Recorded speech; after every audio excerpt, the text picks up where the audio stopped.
dhiifama adda citee kabajamtoota hawwaniif manguddoon uummata Oromoo kan kiristaanaa kan musliimaa kan waaqeffataa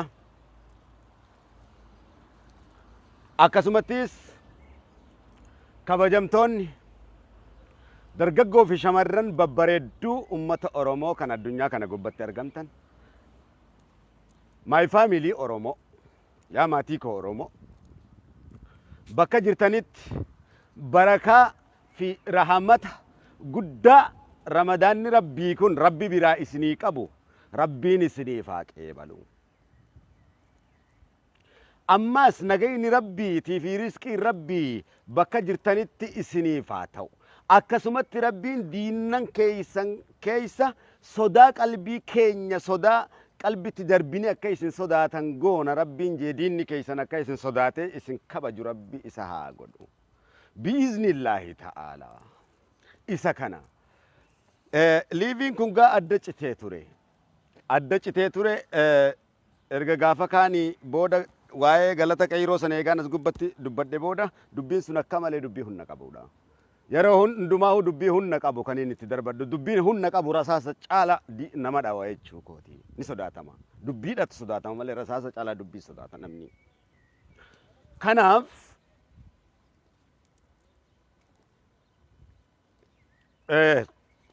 duuba gaa I love you so much addabannee turre jechuu kiyya. Bakkalcha keenya cidha keetiin bakkalcha kombolchaa kabajamoo artist keenya gaas gubbattiin argaa jira. Baga gaa ittiin si ga'e siinja maatii wajjin alanta shooma jira. Haadha booreefa jira. Intala roobeefa jira lubbuu taayisaafa jira. Baay'isaa shibbiruufa jira. Rahamat Mahammaffaa jira gaa. Kaarruufa jira. I love you yerootan kiyya kanin akka malees gubbaa jaaladhuudha jechuu kiyya. Jaalawwan jajjabaadha. Jaalawwan ergaa gamaa gamana dabarsuudhaan itti sokkee ta'aniidha jechuu kiyya. I love you so much ammallee itti fufaa jechuu keenya. Abbaa torbeefa jira. Jaalawwan gurguddaanis as keessatti argamu. Gaa Feesbuukiin kun kan hayyoottan gurguddaatii fi jaalawwan gurguddaatti surra giddibaa. Akkana obbo Force. Gaa isa akka kanaati. Eegaa maqaa keessan babbareedaa maatiin isinii moggaase kanaa fi kana waame booda my family Oromoo ani gaa my family Oromoon jaa maatii koo Oromoodhaan jaa yeroo hunda maatii koo Oromoo ammas ummata Oromoo kabajama jechi jiru kun jecha salphaadha miti addunyaa kana gubbatti addunyaa kana gubbaa jechi laal jechi guddaan addunyaa kana gubbaatti jecha guddaa kan jedhame akka addunyaan hayyuun addunyaatti keessa yeroo hunda akka addunyaatti isiniif kaaya malee akka Itoophiyaatti akka Afrikaatti isiniif hin kaayu. Oromoon angara addunyaatti ka guddatutti Oromoon duraanis guddaadha nama sirna gadaa addunyaa kana kalaqeedha. Kan seenaan addunyaa guutuun kan Oromoo dinqisiifatudha. Oromoon akka Itoophiyaatti fi takka Minilikii fi Maariyyoo dinqisiifateen beeku addunyaan. Seera Minilikii fi ittiin bulmaata Maariyyoo dinqisiifateen beeku addunyaan. Oromoo dinqisiifatee beeka. Bareedinaanis waa hundumaan waa hundattu isa kana. Kanammoo abbaa toof irratti tiiksa kabajaa. Abbaa toof irratti tiiksa. Isin toof irratti tiiksa. Kabajaa Oromootiif jecha kan dhiirri bosona keessatti affeelamuuf kabajaa kana tiiksuufi bar waan biratti miti kabajaa keessan tiiksuufi. Kan kabajaa Oromoodhaa Feesbuukii kana gubbaatti iyyanii ittiin taphatanii miti. Kan abbaan fedhe ittiin taphatu miti. Kan mana hidhaa keessaa dhiirri gartee affeelamuuf kabajaa uummata Oromootiif kabajaa mataa isaatiif miti. Kabajaa keessan eegsisuudhaaf kabajaafi. Addunyummaa kanarratti abbaan fedhe wanni dhumuuf kabajaadha. Eenyummaadha. Eenyummaa jechuun kan namni hundi itti taphatu miti. Jaalala wayyaa mootii gitaaraa Abshiir. Hayyee gaa dhimmi kiyya gaa arraan tana wanni nan dubbachuu deemuuf akkanumatti hin xiqqishoo mataarra isinii tuquu deema. Namoota tokkotu jiran. Miidiyaa kana gubbaa. Namoonni tokko an waan hin arsii ta'eef na jibban. Dhimma dhuunfaa isaatiif waan godheef jecha ana arsii ta'eef waan na jibban yookaan an jimma ta'ee na jibban waan hin jimma ta'eef yookaan an arge ta'eef yookaan an wallaga ta'eef na jibban. Maali haasaan akkanaa kun? Maali haasoon akkanaa kun? Namni ati arsii ta'uuf akkamitti si jibbaa? Eessa jira addunyaa kana gubbaa akkan? Kijibni kanaa hoomaaf barbaachisa maal? Nu hundi bar arsii jechuuf na jibba yookaan jedhamu ta'e arsiin kun shawaan kun ilma bareentooti ka arsiiti. Harargeen kun ilma bareentooti obboleessa arsiiti. Walloo kun obboleessa arsiiti. Arsiin kun waan irraa jibban qabaa. Akkamitti namni haasawa kana haasawa. Wallagga yoo ta'e wallaggi kun obboleessa Kamachaati. Abbaa Arsiiti. Jimma abbaa Arsiiti. Abbaa Harargeeti. Iluu abbaa Booraa abbaa Harargeeti. Kamacha Booranticha Oromooti. Namni dhuunfaa isaatiif waan godheef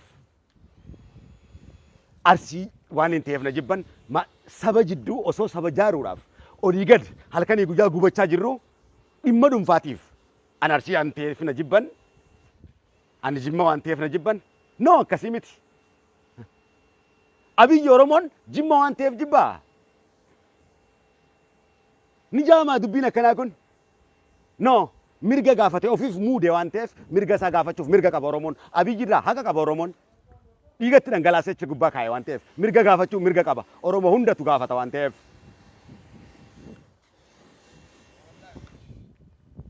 Isa kana. Kanaaf dhaabadhu. Kanaaf namni kana waan ta'eefii miti. Akkasii miti haasa'u akkasaa inuma miidiyaa kana gubbatti dargaggoo fi shamarran mataa keessa waan isin jeeqaniif haasa'u irrattan akkasii tasa akka hin dhaggeeffanne. Isaan kun ajandaa akkanaa kanaan ergamanii saba bal'aa nuti dhiigaan jaaraa jirru kabajaa isaa tiiksaa jirru saba waliin deemaa jiru. Eega gartee waliirra gaddan Oromoo bareedaan isa galata irraanfatamuu miti yee qeyroo wareegameef galata galchinee cufne faayila. Kan dhaabaan illee akka waliin seenne. Inumaa badhaadhina yoo ta'e nuti badhaadhina godhuudhaan nu Oromoo walitti faallaa godhuu tasan danda'amu. Kalaas badhaadhinaanis achi deemiti badhaadhina mirga uummata Oromoo falmu malee uummata Oromootti diinaa hojjas falmu hin ta'in jechuu qofa gaafin keenya. Yoo badhaadhina ta'e wanni badhaadhina itti jibbunuuf hin jiru. Oromoodha waan ta'eef mirga uummata Oromoo dubbadhu malee diinaa wajjin deebitee nuti asin dubbatiniidha dubbiin. Badhaadhina taatee miti deem qabsaa'in wajjin Oromoof qabsaa'in. Nutis waboo taanee qabsaa'in kakaafaa taanee qabsaa'in atis badhaadhina ta'e Oromoof qabsaa'idha dubbiin. Wanni biraa tokko illee hin jiru. Haasawa jechuun haasawa ilmoo namaa jechuun haasawa guddaa jechuun haasawa kanaadha. Haasawa bu'aa kufaa nu hundi keenya Arsiidha. Nu hundi keenya Jimma. Sanyii keenya haa walitti lakkaa'annu. Yoo sanyiin beekne sanyii gatteessee baruudha Oromummaa. Oromummaan kun kabaja qaba obboleessoo. Waan duuneef jecha Oromoon xiqqaate jechuudha miti. Nu qofa miti addunyaa kana guututu kufa waan ta'eef mirga keenyaaf osoo kufuu baannee xiqqaanne ja'ama malee mirga keenyaaf hidhamnee ajjeefamuun kabajaa guddaadha. Kun seera qabsooti. Kabajaa guddaadha. Mirga keenyaaf hidhamuu dhabuu du'uu dhabuutu kabajaa dhabuudha. Oromoon kabajaa dhabee ja'ama malee Oromoon arra dammaqee ka'ee mirga isaatiif lolu jechuun kabajamuu isaati argisiisa. Hidhamuu jechuun kabajamuu isaa argisiisa. Wareegamuu jechuun kabajaa isaa argisiisa. Kabajaaf jecha wareegamuun hidhamuun du'uun beela'uun dheebochuun dirqama ta'a. Akkanatti beekuudha namni. Maali otuu kabajaa Oromoon otuu beeku baate jarri hidhaa jiru sun achi keessaa baheen galu jarri bosona keessatti gubatu isin jecha baheen galanii otuu kabajaa ta'uu baate osoo xiqqeenya ta'e xiqqeenya miti. Kabajaa waan ta'eef Oromoon irra dammaqeeti fuula dura utaalee mirga isaa falmachuutu jira. Du'uu fi ajjeefamuu fi hidhamuun beekaniiti itti galan hidhaa jechaadhaaf hamilee nu cabxee karaa nu deebiftu kaayyoorraa hanga Oromoon Oromummaa isaa mirkanfatutti abadan kan duubatti deebi'u miti kun akeeka kaayyoo hoggansaatii fi waraanaa fi jajjabeeti. Malee as gubbaa yoo miidiyaa gubbaa kaasanis yoo miidiyaa dhiyeessuu baatanis akkasii miti. Eentu Arsii waan hin ta'eef na jibbin. Arsii waan jibbaniif qabaa. Maali haasawni kana? Akka Oromoon Arsii jibbu, akka Oromoon Jimma jibbu, akka Oromoon Harargee jibbu. Obboleeyyan kiyyaa. Haasawa kanaa kanas gubbaa dhaabaa rabbistuu addaati. Waan akkanaa jira akkamitti deemtanii zamanni kun qaroomee jira obboleessoo. Qaroomee jira obboleessa kiyyaa. Har'a Oromoon Oromootiif beeka. Abbaa Oromiyaa ta'uutiif beeka malee gosa isaa beeka.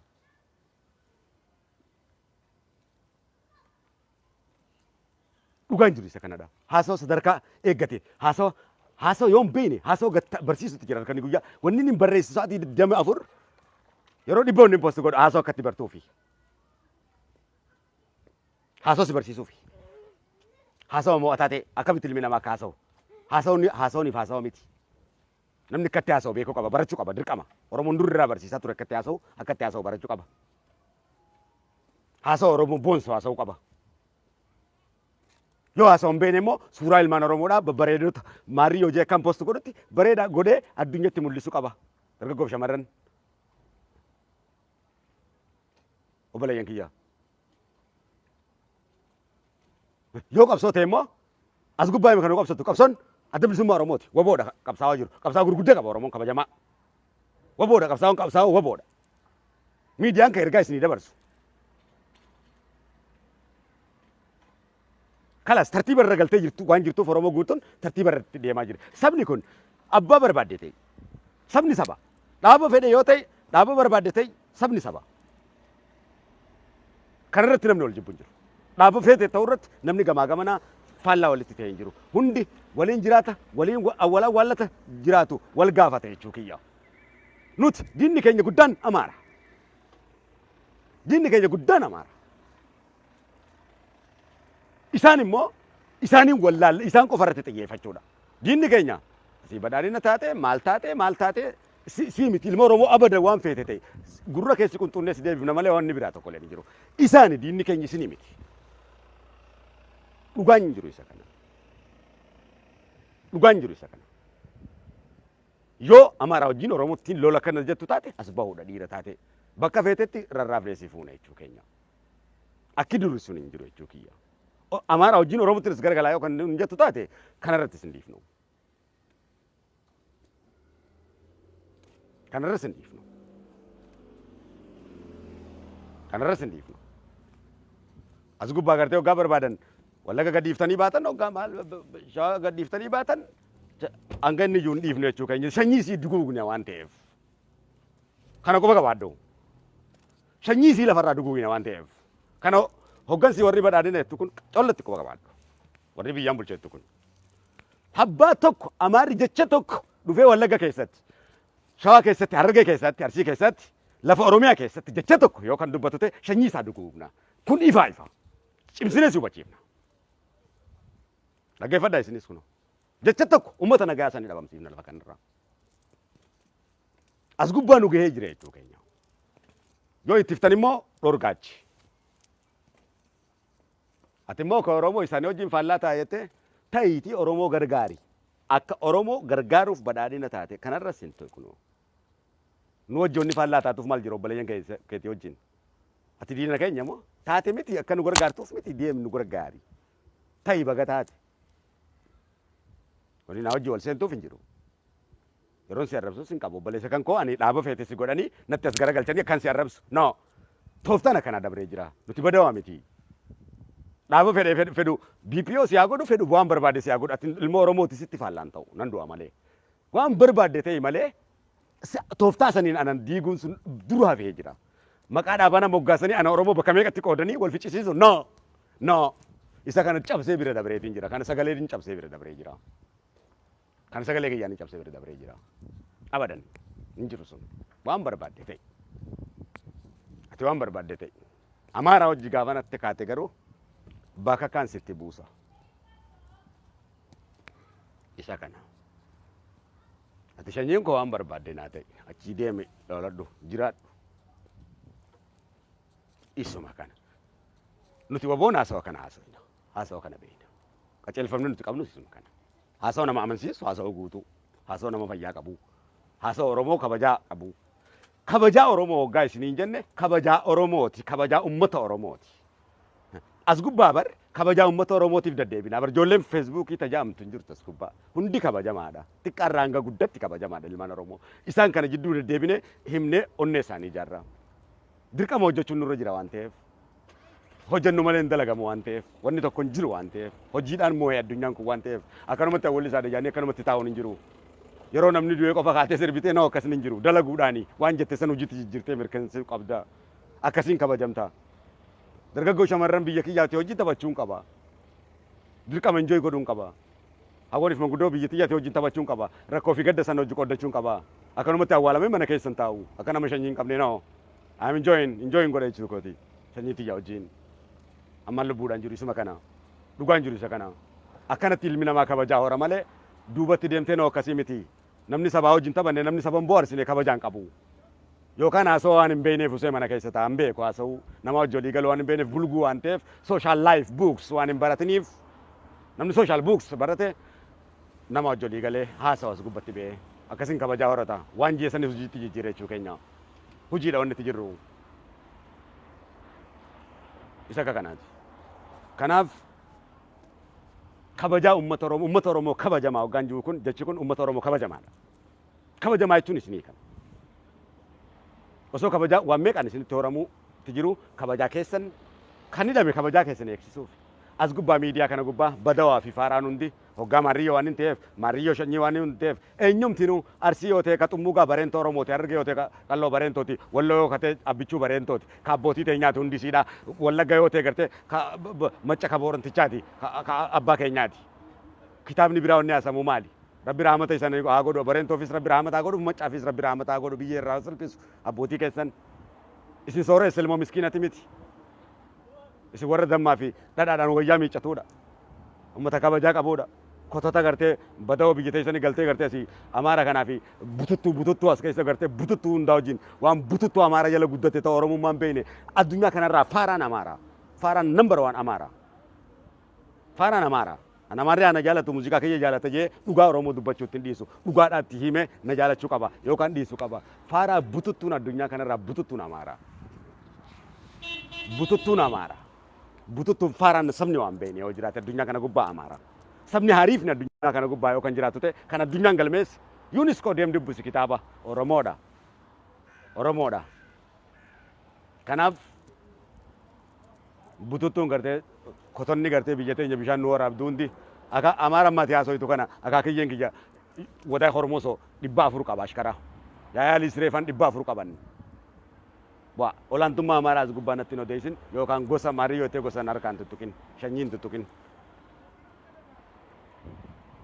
isa akka kanaati dhimma mataa dhuunfaa isaatiif jecha dhimma mataa isaatiif jecha dhimma mataa isaa dhuunfaatiif jecha waa'ee isa sanirraa dubbata Mario waan jibbaniif waan irra jette namnu mataa keessi jibban wanni si jibbaniif ati akka dhuunfaa keetiitti badii waan balleessituuf eenyumaahu kanaaf saba Oromoo kabajamaa sabni Oromoo kabajamaa waan ta'eef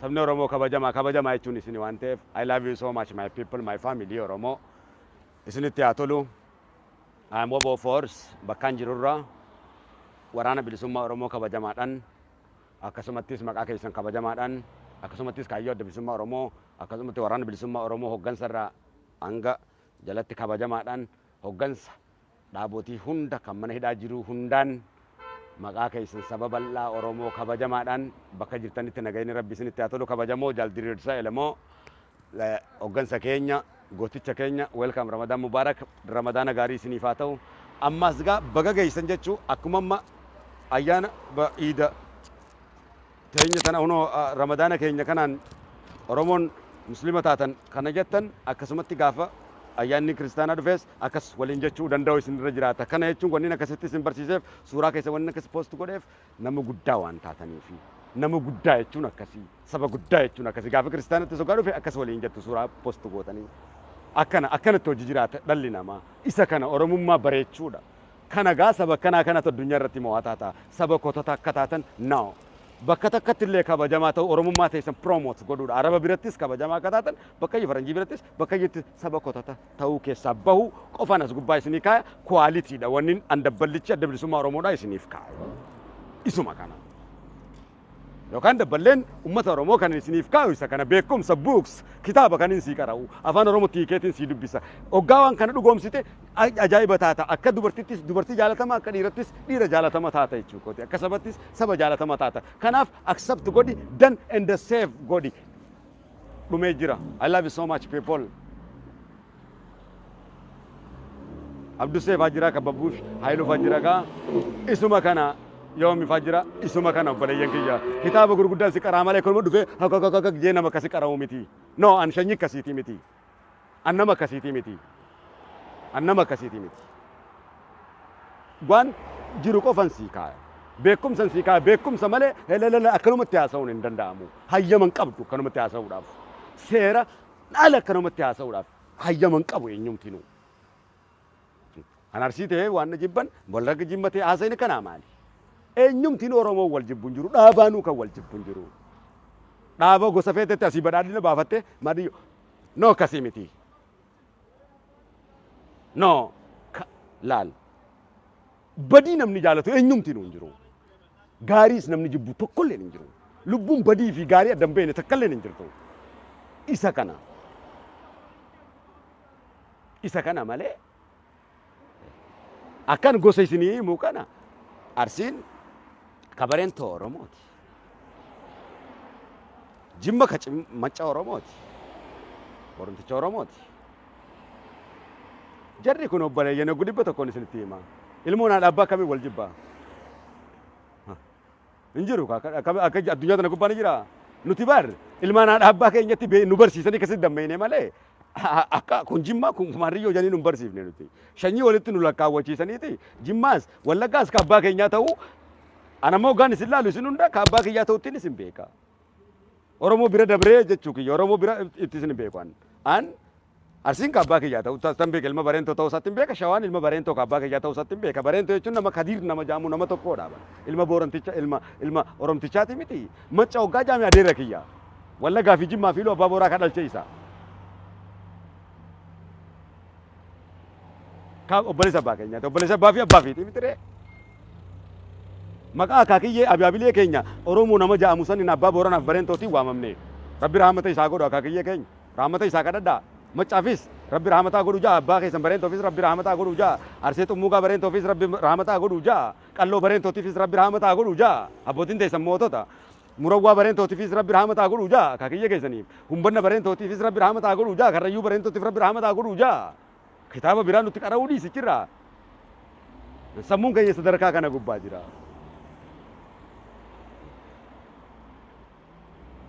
akkanatti beekaa malee yoo sanyiin beekne isin diqaalaadha namni sanyii beeku immoo namni dabbaqamee namni gosa kana haasawa haasawa jechuun kana dhugaa jechuun isa kana inni akkatti mi'aawu laalame laal akkatti mi'aawu laal ilmoo dhiiraa laal akkatti haasawu laal haasawa akkanaa kana bari wallaalummaan of hin tuulin yeroo hunda wallaalummaan of tuuluun saba oromoo cunqursuudha jedhama beekumsaan of tuuluun dirqamata beekumsa barachuudhaan beekuudhaan beekaa ta'uusaan beeyneerra wallaalaa ta'uusaa beekee baratuutu caala kanaaf I love you so much ramadaana gaarii isiniif haa ta'unis aftiraaf hin deema kanaaf rabbiin barakaa isin haa godhu nagaa rabbi isinitti haa ta'u shanyii tiyya balladhu qubadhu rabbi isitti haa tolchu I love you so much bakka jirtanitti gammachuun mana keessan keessaa facaatu jireenya keessan keessaa facaatu barakaa rabbiitiin rahamata isaa rabbi nuuf haa godhu hunduma keenya ka kiristaanaattis ka muslimaa fi addunyaa tana guutuuf rabbi rahamata haa godhu rabbi jaalalaa fi nagaa fi quufa rabbi haa buusu isuma kana I love you so much my people isinitti haa tolu abshira